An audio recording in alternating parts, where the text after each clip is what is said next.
Welcome to the show. Welcome to the library. That's what it's looking like in here. I know, it's kind of nice. It is kind of nice. I like this color you chose. Thanks. It's just pretty picked cool. It. I followed your lead. Yeah, you just decided this is the one. When we went to Lowe's, we went up to Dom like 4 times. Yeah.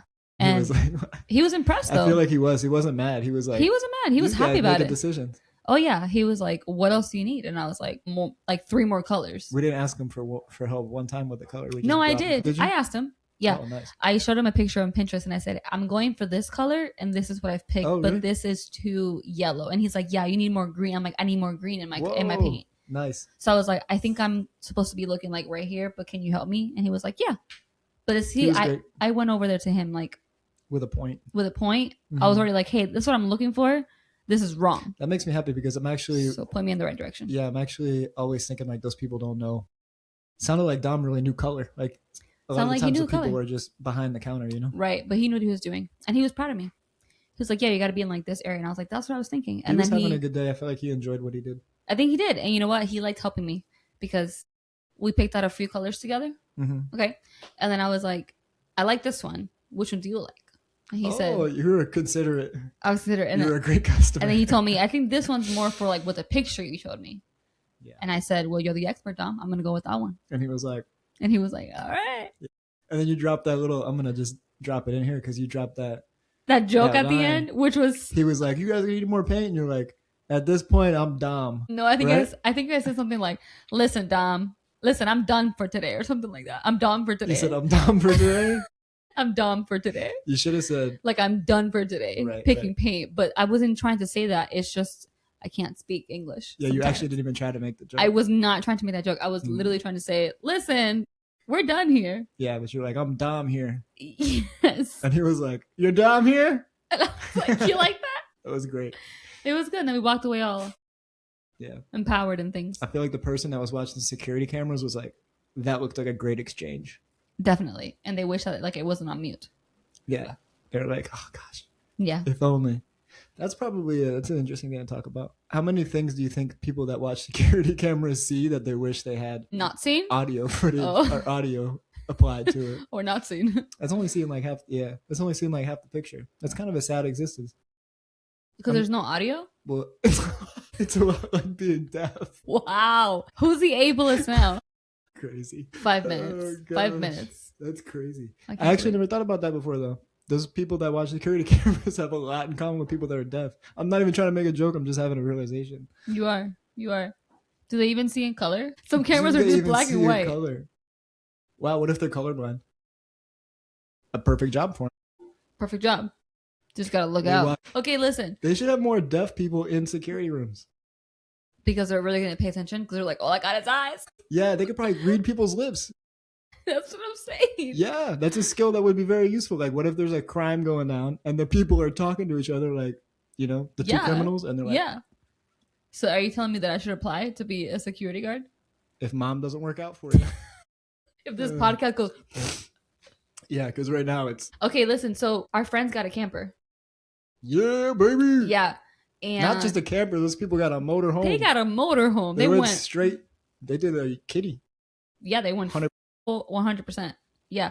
I'm excited for them. I'm happy for them. I'm impressed. Yeah, I'm so excited. And they invited us out to go camping with them in about 3 days. Yeah. And what did we say? We're coming along, baby. We said yes. We said, I'm going to consider it. It's been considered. We're coming. Yeah, so we were packing a few things. I went into the camper and I noticed that the kids had like full wardrobes in there. Yeah. And I was like, clothes. This is fantastic. Yeah. This is fantastic. I had pajamas. Yeah, I had a feeling like that clothes were in there. Yeah. From our last trip. Right. But just there's never towels. went to go look. There's dishes.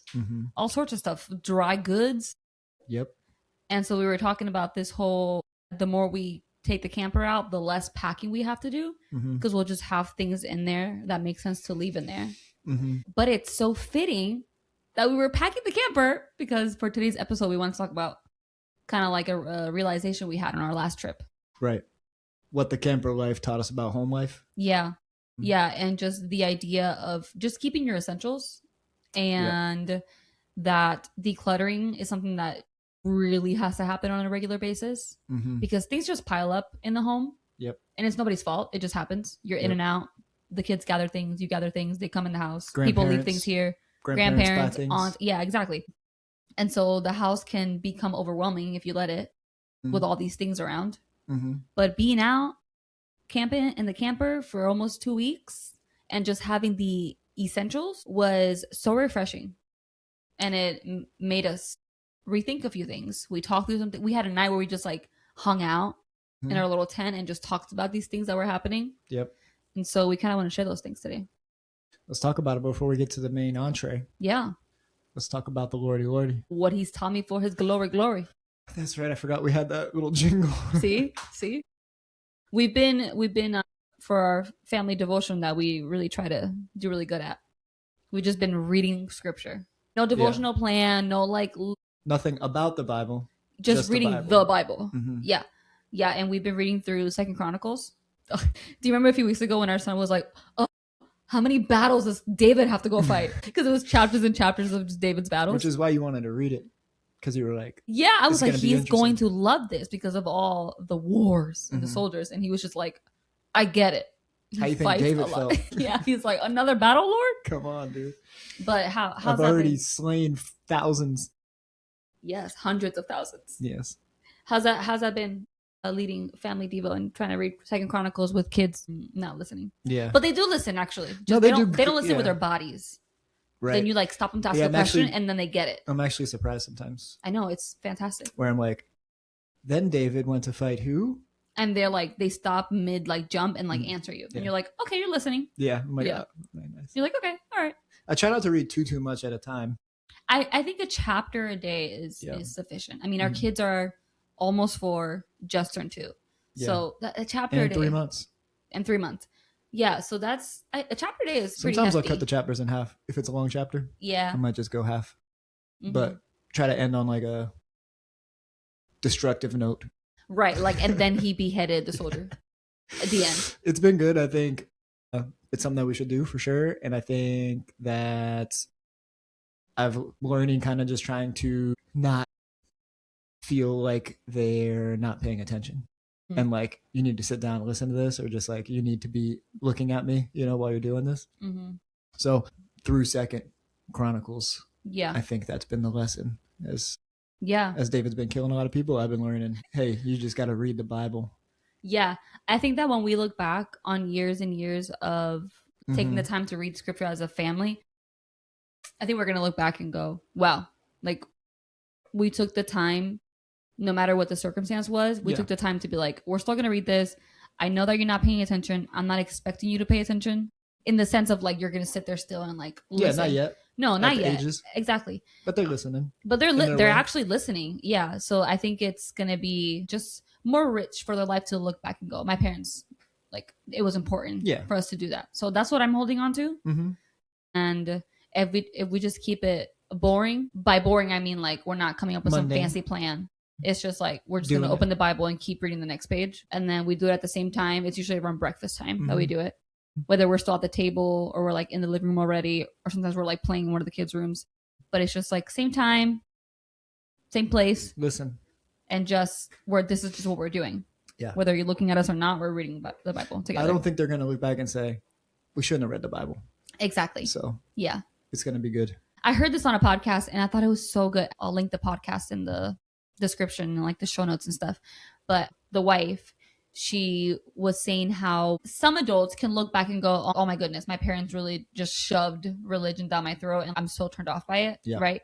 And she was saying that certainly could happen. But the opposite is also true, where your kids can grow up and they could come to a point where they recognize Jesus as Lord and Savior. And now they've got this rich history of scripture that they've grown up with, that's just been storing in their heart and mind. And what a beautiful, rich legacy to leave your kids. So do the hard work. And that was super encouraging. I think the people that probably grow up with feeling like it's been forced down their throat probably had it forced down their throat. Yeah. Like sit down, listen to this. Yeah. Yeah, that's a good point. Yeah, that's a good point. We're just like, this is part of the family. It's just what we do, regardless of what's happening right now. It's just around the time of the day where we're reading this out loud. Yeah. Together. Yeah. All right. I got You have questions. Question for you though, kind of about the camper, because we got those new towels for the camper. Yeah, Turkish towels. We started off with nomadics towels, which dry fast. stack thin, great for the beaches. Microfiber towels. Very good. Very good. But we only brought 4 with us on the long trip. We went for 2 weeks to Orlando, stayed at a campground, and then went to Fort Wilderness. Yeah, and so there was a lot of water, a lot of pool, and then shower afterwards. And the towels kind of didn't ever really dry, even though they were fast drying. So we got some more towels, so we can have double sets. Well, it's not like they didn't dry. It's just the fact that we had to take our towels with us. That's the thing. It wasn't like we took a shower in the camper in the morning and then we left to do a water activity, came back and it was still wet. That wasn't it. Like we left the pool in the afternoon and then went to go take a shower and you were drying off with a wet towel because it was you just used it at the pool 2 hours ago. Yeah. Right. But they dried overnight. Mm-hmm. Yes. Yeah. But we just got those Turkish towels, turkey teas, I like to call them. TTs. You tried one out for the first time. Uh-huh. A couple nights ago. How'd you like it? I enjoyed it. They're softer than the microfiber ones. Yep. And they don't feel like this.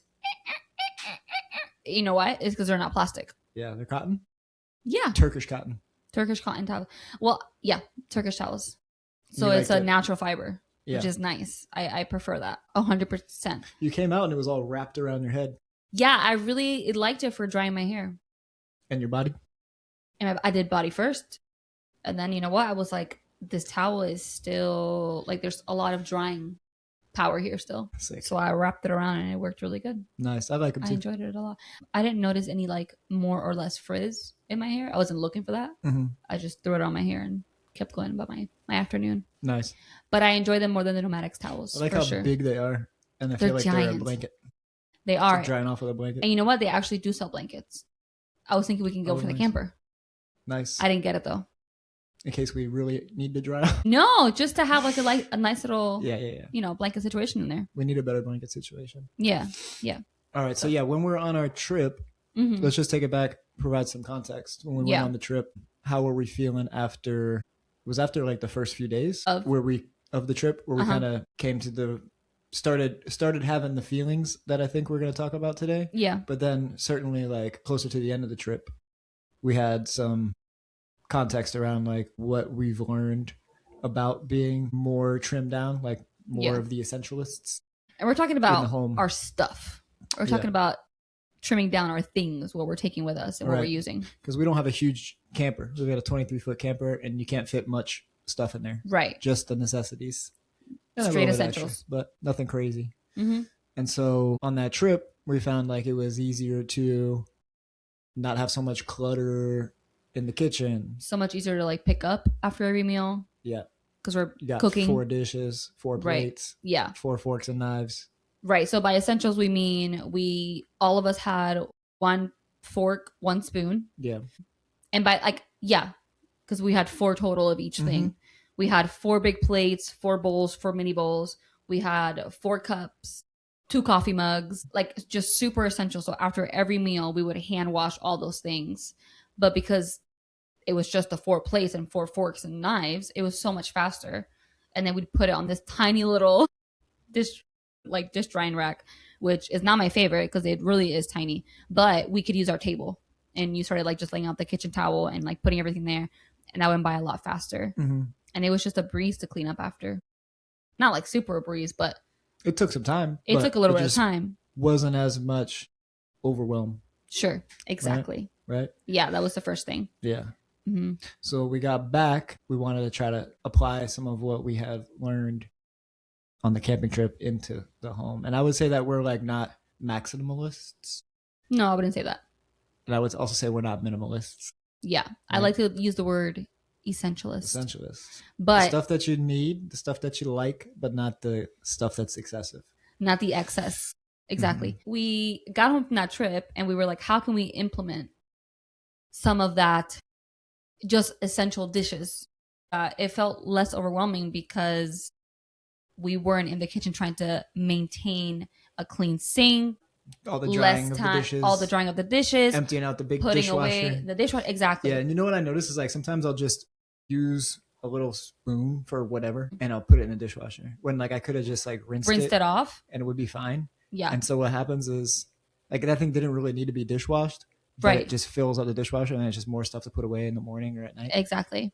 Versus like I bet that's probably like almost half the dishwasher could probably just be stuff that would be like very quickly rinsed that wouldn't need to go through that whole thing and then be put away again. Right. And it reminds me of when we first got married and we were very much like, we just have these plates and we would wash the 6 plates a day and Never we were used done. a dishwasher. Never used a dishwasher for years. And then I got pregnant and a friend told us like, ha, just wait until you start using that dishwasher. And obviously now I understand what she's saying because a lot of dishes get used, but that's because we've accumulated a lot of dishes. And when we were in the camper and we didn't have a lot of dishes, guess what? There was no dishwasher that needed to be used. It was wash these 4 plates and move on. So, all right. So what's the next thing that we were pretty minimal in on? Well, the toys. We brought less toys, obviously, because we're going to be doing outdoorsy things. We told them we had like a basket and we were like, whatever you can fill in this basket that you want to take, that's what we're able to bring. And it was a relatively small basket. And the books. Yeah. So they ended up picking like a few books, some like magnet tiles and some blocks. And guess what? They rarely got touched. Rarely got touched. That sometimes happens here because we want the kids to be outside as much as possible, but it's hot. And so they've been indoors playing a lot in the living room. And it's nice because they have the option to because they've got stuff out there. But even at home, they have the bookshelf and there is 1, 2, 3, 4 spaces. So there's like 4 different activities and maybe like 2 on top. So 6. And in the camper, they had 2, an option of 2 or 3 things. Yeah. So even that could be cut in half again. Right. Yeah. Yeah. And we, I think, do a pretty good job of putting toys away. Like the toy rotation philosophy. Yeah. It's not super strict. When I just see things that haven't been touched for a while or it gets too frustrating to play with, either to share it or individually, I'm like, okay, you know what? It's time to put this away and we'll just bring something else out. Yeah. And even still with us, like trying to be cognizant of that. Yeah. There's too much. There's still too much. There's too much. Yeah. And I think we felt that the first couple of days that we came back from the trip and we were like, it feels kind of crazy. And we were able to compare it to what it felt like on the trip with less stuff. And so what were some of those things that we were changing up that we learned? Well, there's one more thing. What was it? The laundry. Well, the laundry. Big switcheroo. Big switcheroo. So I did a load of laundry that was very small of just like the day's things that were used. So all of those things would go into the laundry room at night. In the morning, we would walk around the house and put that stuff away. Well, in a camper, there is no washer and dryer. So I had to wait for about a week before I could do laundry at the little laundromat. At the little laundromat? How do you say that word? Laundromat. Laundromat. That's the word. So until I could go there and do the laundry and then come back. And I think because it was a lot, it was a much bigger load, but everything was right there. Like I just sat down inside the camper. The kids were just like running around behind me and I opened the drawers. Every kid had like a basket. And I'm like, these are all your things, your things, your things. So all I did was just chuck them back into the basket. And then ours were up top and just like threw our stuff back in there and like the laundry was done. So I had 2 different ideas. Idea number 1 was maybe I'm going to put our closets in the laundry room because it was so easy to put things away because everything was right there. So I thought, okay, I'm going to move the kids' closet systems into the laundry room so that when I actually go to sort it out, it's all in the same room and I'm not walking back and forth through the house. Yeah. And that was pretty smart. But what had happened is we moved a lot of things in the house. So I kind of found myself being kicked out of the laundry room during the day. Because of this place. Because of this place right here. Right between. Right between here. A laundry room's over here. House is over here. And sometimes it's very hard to pass through this room depending on what you're doing for work. And so I found myself leaving laundry for later on in the day. And it just became something that felt overwhelming because I wasn't able to just get it out of the way in the morning. So that was cool to try. But I like the new system we've been implementing. Right. And that's been nice. And that's not my original idea. So I'll post a video on where I heard that from in the show notes. But It is designating a laundry day for like the person. And when you go to put that laundry away, all the stuff is going back to the same place. So you don't have to do the whole sorting situation. Yep. So one day it'll be like the girls, the next day it'll be our son, the next day it'll be us, and it's just by separate rooms. So that's been actually working out pretty well. And I'm still doing laundry every day, but I've eliminated the walking back and forth throughout the house. And the nice thing about that is that when it's time to put the laundry away, then that particular kid can just put their stuff away in their room, which is very nice, very helpful. I do it with them, but Yeah, I think this has been the best system. Yeah, we've got a lot of different laundry systems. I know, because routine at home feels like it's taking too much of my time. So how can I make it take less of my time? I would say this is a better way. Yeah, I think that's it. It just takes less time. Now, how about the kitchen stuff? Yeah, so what are we going to do for that? We have decided that we are going to, we have decided to follow Jesus. That's right. Right now we keep our dishes and like the kids stuff and like our cups and all that in something like this. So it's like covered here. And we've decided that we're going to make this cute plate wall rack, which is conveniently very, very close to the dishwasher. And on this plate wall, we're going to keep our essentials. Yeah. So that's what we're going to be implementing from the camper life, is just being able to keep those things out and handy and available. And when we're putting them away, it's just, there's, again, less time because I'm just turning around and putting them right there. But we'll be able to keep all of our extra dishes that we don't need during the day, but that are obviously nice to have in our cabinet that we have like this that's closed, which is still in the kitchen area. And we'll have that for like, if we have friends over, family, then we're able to pull those things out. Or if for whatever reason I didn't get to washing around the two kids' bowls because they had that snack and now they want another, then great, we can just grab another one if we need it. But I think being able to just keep that stuff very small is going to help a lot with keeping the sink pretty much clear, because if I just have the two bowls for you and we're going to go from yogurt to ice cream, then I'm going to have to wash it real quick so we can do the ice cream in there, So that's the second thing that we implemented. Yeah, I think they'll probably, like, they already do the dishes, but they'll probably start doing the dishes probably more. Even more. Yeah. So you think that we're going to use the dishwasher less? You're thinking that we're going to do hand washing of those things? Yeah, maybe. I think we'll still use the dishwasher. There's always going to use dishwasher. Always going to dishwasher, right? But I think it's going to be less full. Yeah, at the end of the day. Stuff. Yeah. That's one of the things that's been bringing me up and bringing me down. The dishwasher? No, the plate wall. Because you want to get it done? I want to get it done, and I thought I had it done, but I cut it way too short. Darn it. And your wife was like, I'm going to need you to remeasure that. Yeah. And you're like, come on. And I made a mathematical error. Yeah. Yeah, and I had as I was cutting, I was like, oh, I got this math right. I'm just going to go ahead and cut every single piece without checking the size. And in my head, I was like, I know I should just go in there and check the size. It'll be the smartest thing to do. Yeah. I was like, no, I measured twice, and I still got it wrong. Oh, boy. Hi. Yeah, so that thing's been taking forever to do. Know. But once it's done, yeah, it's going to be nice. And it's getting there. It's going to be very nice. I'm very excited. And I'm very thankful that you're making it. Wow. Thank you, baby. Yes, you're welcome. You're doing a good job. Thank you. Even when you mess up the math. Thank you. But you're making it. It turns out math is important when you're cutting wood. It turns out. Yeah. Yeah. Yep. But let's talk about how you do the toy trim down. Yeah. There's 2 baskets in the girls' room on top of the closet, and in those baskets, you and I took a night where we categorized all their toys and activities, and we put them all into Ziploc bags. Like stuff for art, stuff for younger like this children. One fishing game is like here, and all the Play-Doh stuff is in one bag. And so that way we're able to just drop everything into a bin. And when I feel like that activity is missed, then I can just go in there and look for the plastic bag and then set it up again.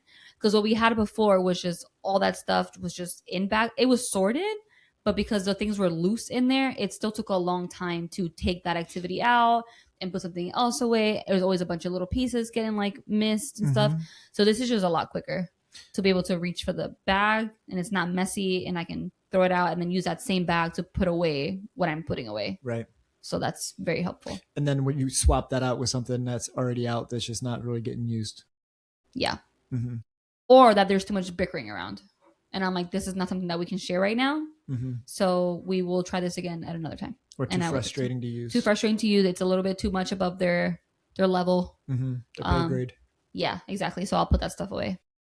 Okay, so that's like the rotation of the toys. But what about, how do you go about like trimming down the toys for What we have? donations or, yeah. So I put it away, and I don't tell them I'm putting it away. I'm just noticing you're not using this anymore. So I'm just going to put it away in the closet, and that way it's out of mind. It's like been stored away. But if you ask for it, I haven't donated it. But if you don't, and it's been like 6 months or something, then I'm like, okay, I guess I'm going to take it over to that bin. But I don't think I've taken things from those bins to out here in a while. Like it's been a while. Yeah. So I actually just went through the other day and put some stuff away without telling them, because I'm like, you're not using this stuff. So and now I'm just in the waiting part of being like, are they going to ask to use that again? Or is it just like, I'm over that and I don't want that? And it's things that have just come in the house that have been just little trinkets and things that have been gifted to them. Yeah. Things that we wouldn't have personally bought for them, or that they would have even noticed in a store, but because it was a fresh new little toy that they got, it's their favorite thing ever, but then they're not using it. So what do you think it does to our kids when they have more than they need? I think it makes them want to touch everything, but not really play with anything. Yeah. I think it does that not only like with their hands, but it's also doing it with their mind. Yeah, I agree. And it makes them jump from thing to thing to thing without actually getting to focus and like get deeper into something. Yeah. And only play with the thing the one way versus like, you got some blocks, you know, like do this with the blocks. Be creative with it. The blocks. Yeah. You don't have to build something with the blocks. Like throw the blocks into the basket. Put what they were doing today. Put the blocks on the little pop-up toy and have the blocks pop up in the sky and try to catch them. Yeah. That's why just open-ended play toys are some of our favorite toys. And those are the things that we get our kids, or we ask for family members to get our kids, instead of the very specific, this is what this does. And so to like answer the same question, I think it just makes them not have to think. And I think it makes them ungrateful, because I remember during Christmas time, you and I still are trying to figure out like what our Christmas gifting tradition is going to be like. Yeah. And I think every year we kind of get into like this tension of like how we're going to do Christmas and gifts. We get closer and closer, I think, to what we're trying to do. We've been getting closer and closer. But this past Christmas, I was like, there's so many things that these kids are getting that it's making me overwhelmed with the amount of things that they're going to be getting. And I know for a fact that they're just going to go play with this for 3 seconds, play with that for 2 seconds, and then like forget it. And they're going to end up picking the one thing or the 2 items that they're like, I really, really love these. And so when one of our children was asking for an additional gift because we hadn't seen a particular person yet or something like that, I was like, what did you already get? And they couldn't even tell me. I was like, what have you gotten? What have you opened? And they were like, oh, I got. I'm like, you can't even remember. And you just opened stuff like 2 days ago. Like Christmas just happened and you don't even remember what you got already? Like that lets me know that you got way too many things for Christmas. And it wasn't even that much. Like in context of American Christmas giving culture, it wasn't even that many things. It was how many things? It was like 12. That's a lot. That's a lot of stuff to get. Like in one sitting, you're opening. That just feels like I'm not going to appreciate this. So then how do we know when we have too many things? What does that look like? How does that manifest physically in our home?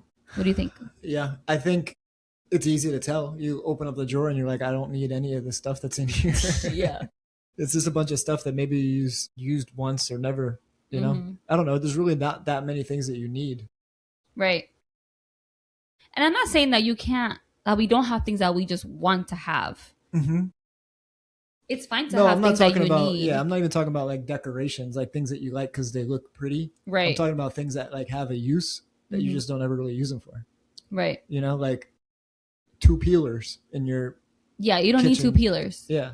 Like you're going to be okay. Or like the flat cheese grater and the triangle shaped cheese grater. Right. Right. Know? There's a lot of that stuff, I think. I think I start to notice when we have too much stuff, when I am no longer in charge of my stuff and my stuff becomes in charge of me. And by that, I mean, it's like mood altering, where like I walk into a particular space of the house and I'm like, I don't want to be in here. There's too much stuff in here. Yeah. And like, or I don't even know that it's like the stuff yet. It's like, there's too much clutter. Like when you can't take care of the things. Yeah. And when the you don't things have just start. Yeah. When they start coming out of the space. Yeah. And there's just like no space for those things. Then, you know, like, okay, there's it's pretty obvious. It's pretty obvious. There's too much stuff. Yeah. Or if you can't even figure out how to store the things, There's too many things. Or if you're buying more storage to put the things in. If you have to buy more storage to put the things in, way too many things. Yeah. Yeah. Like before you buy the storage, you have to declutter. And then see, do you even have to buy the storage thing?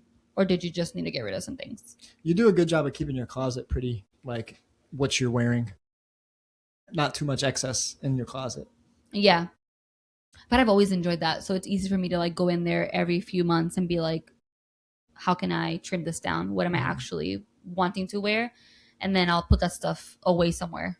And then when I feel like I want to shop, then I try to remember to go shop in my closet first. And I'll look through the things that I've put away. And I'll just kind of switch those things out and go, oh, this is like fresh and brand new again.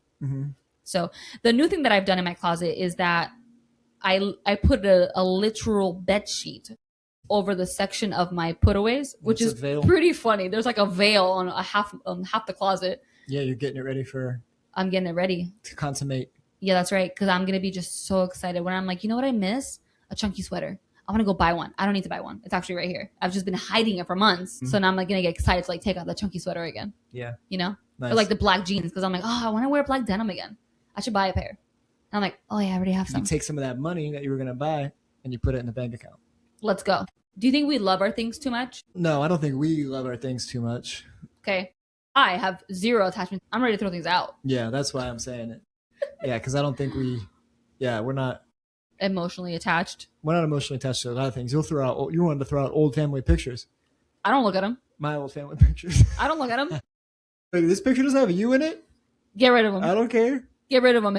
Making clutter. Yeah. No, I don't think we love our things too much. I guess in general, yeah, I think a lot of people love their things too much. Yeah. But I've only got a few things that I really, really love other than what's sitting here with me right now. What are those things? Things-wise? Things I really love? Okay, I'll ask you this way. Yeah. If there's a fire, what are you taking out of the house? I think most of my things are going to be memory things. Okay. Like old music, like our old music album. Okay. I'm taking old pictures. Okay. I'm taking old like VCR, like camcorder tapes that I've got. Where do you have those? I think they're in the garage right now. Okay. They're in one of those storage bins. But all that stuff is in one storage bin? Yeah. Okay, so that's like one thing. Like you're taking like a store. It's like those are all like my older memory things that I have. Okay. It's like stuff from when I was a kid. Okay. I'm probably taking those. You've been working on me because I just got rid of like those. I had like some collectible coins. Praise the Lord. I had the Millennium Bear, the purple Millennium Bear. Praise the Lord. That was going to be worth like $1 million. The purple one, the 2000 bear. I'm like, it's only worth that much bear. If you sell it. It's crazy because you look at it on eBay and it's like one selling for like $500,000 and then one selling for like 50 cents. Yeah, that's crazy. I'm like, ours would be the ones to sell for 50 cents. Well, I'm pretty sure that. Yeah, I'm pretty sure the $50,000 or $500,000 one is someone just trying to scam somebody that still thinks that it's worth a bunch of money. But yeah, I got rid of those things. I'm not like taking baseball cards and stuff like that. I'm taking like the memory. The memory stuff. I think everything else is. I don't have a diehard attachment to. Yeah. What would you take? Okay, there's a fire. I'm grabbing one of my totes. Okay, one of my big totes. And I will drop my meal. I'm taking my meal with me. I'm taking a jar of wheat berries. Okay? I'm throwing my Bible in there. I'm throwing an extra pair of glasses because I can't be like walking around blind. See, I thought about this question. I don't need glasses. I need to be able to see. So I'm going to put the ones I have on and I'll throw an extra pair in there just in case I go blind somewhere and like someone steps on these or something happens. And then gotta have my water cup. Because I don't know what's happening out in the world. It's like, prepared. what if I can't have, your fire is like, it's not just a house fire. It's like a nation fire. Yeah. Like you're going out in the wild. Well, everything's going to be burning. No, everything's burning in my home. Like I don't know where I'm going. I don't know where we're going to be. I got to make sure. We're going, I got to make sure. That's what I'm saying. I got to make sure I got to make sure that I can feed my family. And I'm not buying no white bread. I got to make sure it's freshly milled. Yeah. Got to make sure I'm hydrated because I will get a dehydration headache. You're in this shelter. I'm trying to sleep. And I'm plugging in my mail, grinding fresh wheat berries. And I'm probably taking like a jojoba oil and like a towel. Wash your face. So I got to wash my face and put something on my face again. Yeah. Dang. That's what I'm glad I'm with you because I'm going to have fresh bread. Yeah, and all you're going to have is pictures. I'm going to have... All you're gonna have is the things that are Wow. irreplaceable. You didn't take any irreplaceable things with you. The heck was that? It's fire, something. Whoa. But you only took replaceable things with you. Yeah, but those are expensive things to replace. I don't want to buy them again. It's very economic. Yeah, I'm ready. That's good. I didn't even say I would take the coffee machine. It didn't even cross my mind. But I'm sad about it. I wish I would have included the coffee machine. It's burnt up, baby. You can't get it back now. Yeah. And you know that meal is always on pre-order.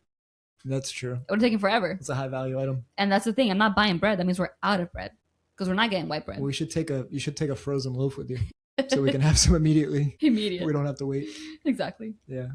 And now speaking of things that we want to take with us if there's a fire, what about when we get to heaven? Because at the end of the day, that water bottle and that mill, it's worthless. Like this is like an earthly scenario. Well, what we got in the camper was a realization of like you really don't need many things. Sure. Yeah, exactly. And in fact, it's probably better if you don't have many things. Yeah.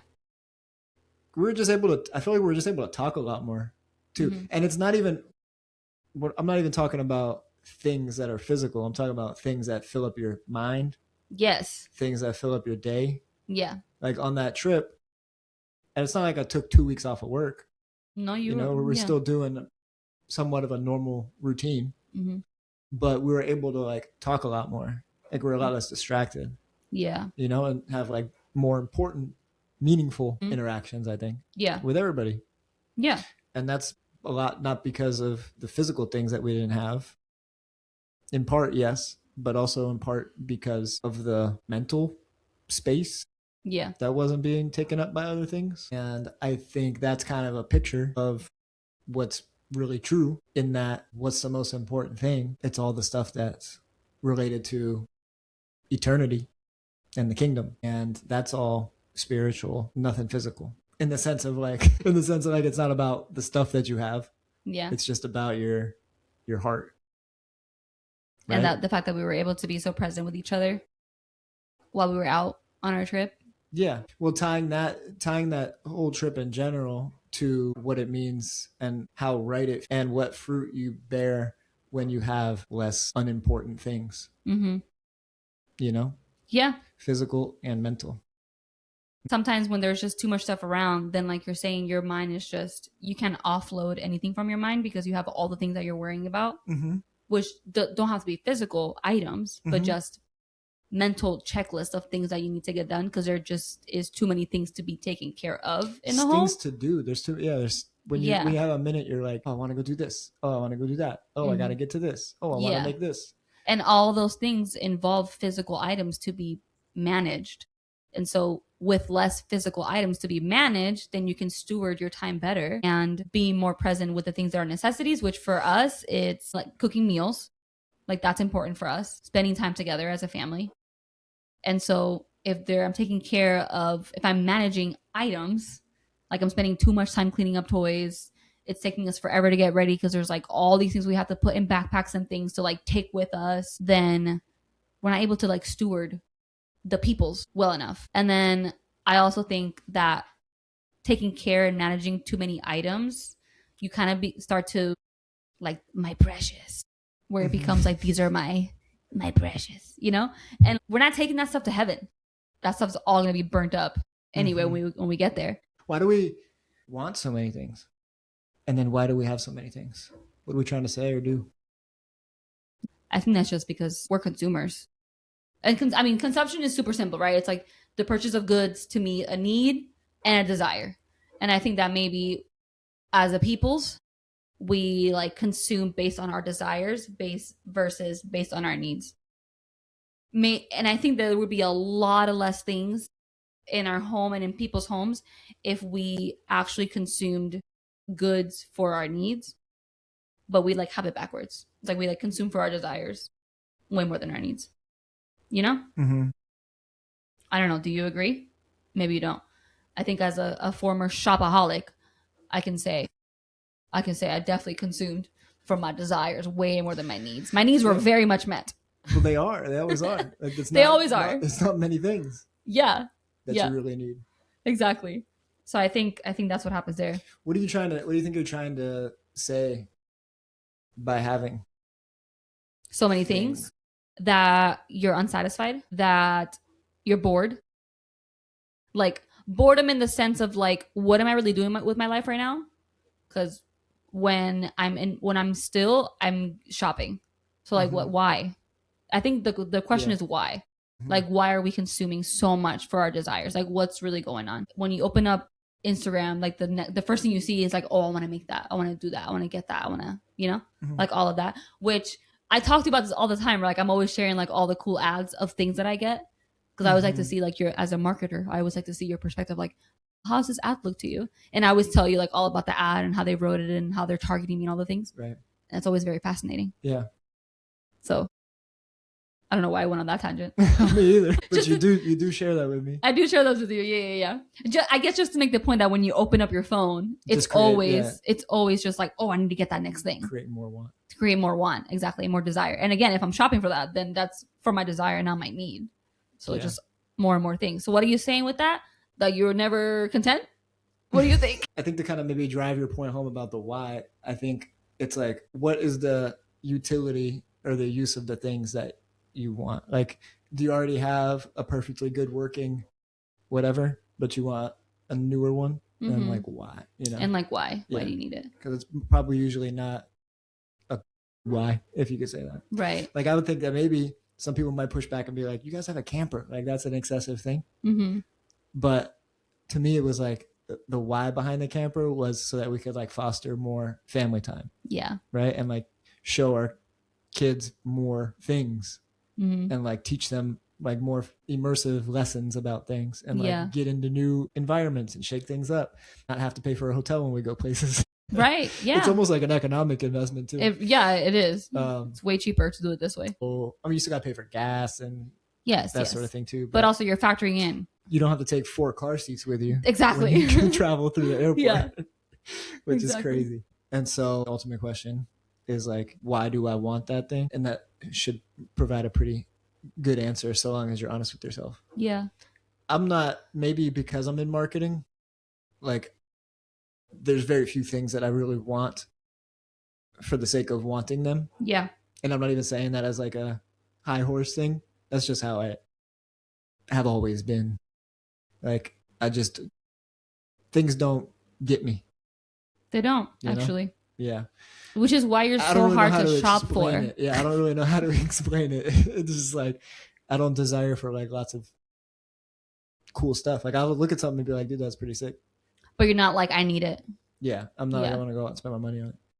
Right. I think it's more so like a financial control thing for me. And I think now that thinking about it now, I think it's because I was so broke before. Yeah. And had to be on such like I had to take such like a hard look in the mirror about finances. Yeah. That like it was such a painful lesson that now the thing that has the more pain or more pleasure. Yeah. Because that's the thing that makes you make a decision. Once you experience enough pain, then you change. And the thing that had more pain for me, the most pain, was the financial issue.